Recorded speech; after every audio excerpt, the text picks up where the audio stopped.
A surprisingly dynamic directorial debut.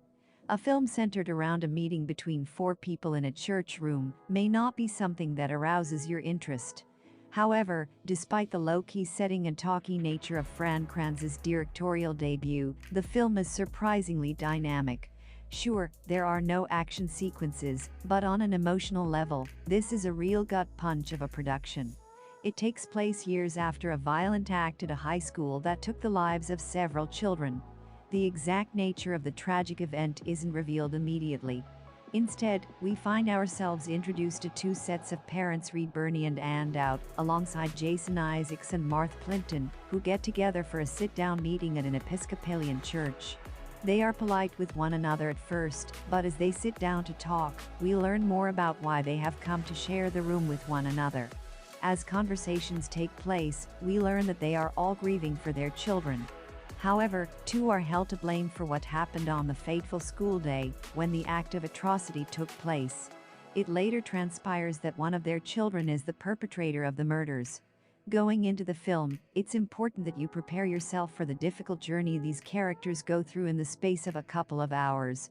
They are all looking for answers, but these aren't easy to come by. There is nobody to blame for what happened other than the person who committed the crime, and he is dead. Why did he do what he did? He is unable to answer for himself, which is why his parents are held to account for his actions.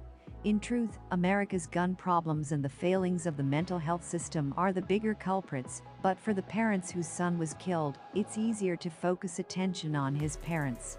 Why didn't they do more to curb his loner behavior? Why didn't they pay attention to his actions weeks before the tragedy? Why didn't they seek to get him more help for his problems? These are just some of the questions that are asked as the emotional tempo rises. No one has answers for what happened, of course.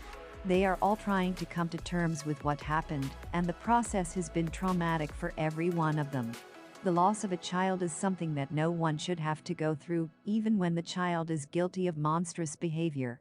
Beyond the tragic narrative at the heart of the film, we need to consider the excellent work both in front and behind the camera.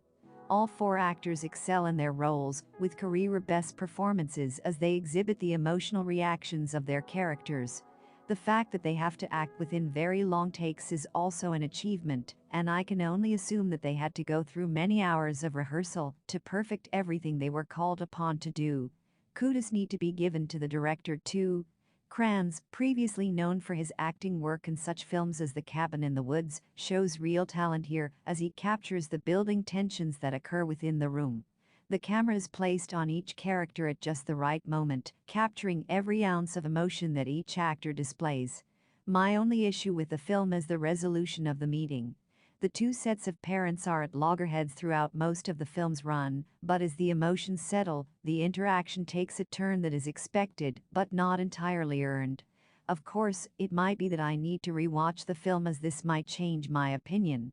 But on my first viewing, I wasn't quite convinced about one character's change of feeling. Still, this shouldn't take away from the overall power of the film. And the fact that it takes place in a church, with Christ's cross hanging just beside them, is quite significant. It's a symbol of the place each character needs to come to, both inwardly and outwardly.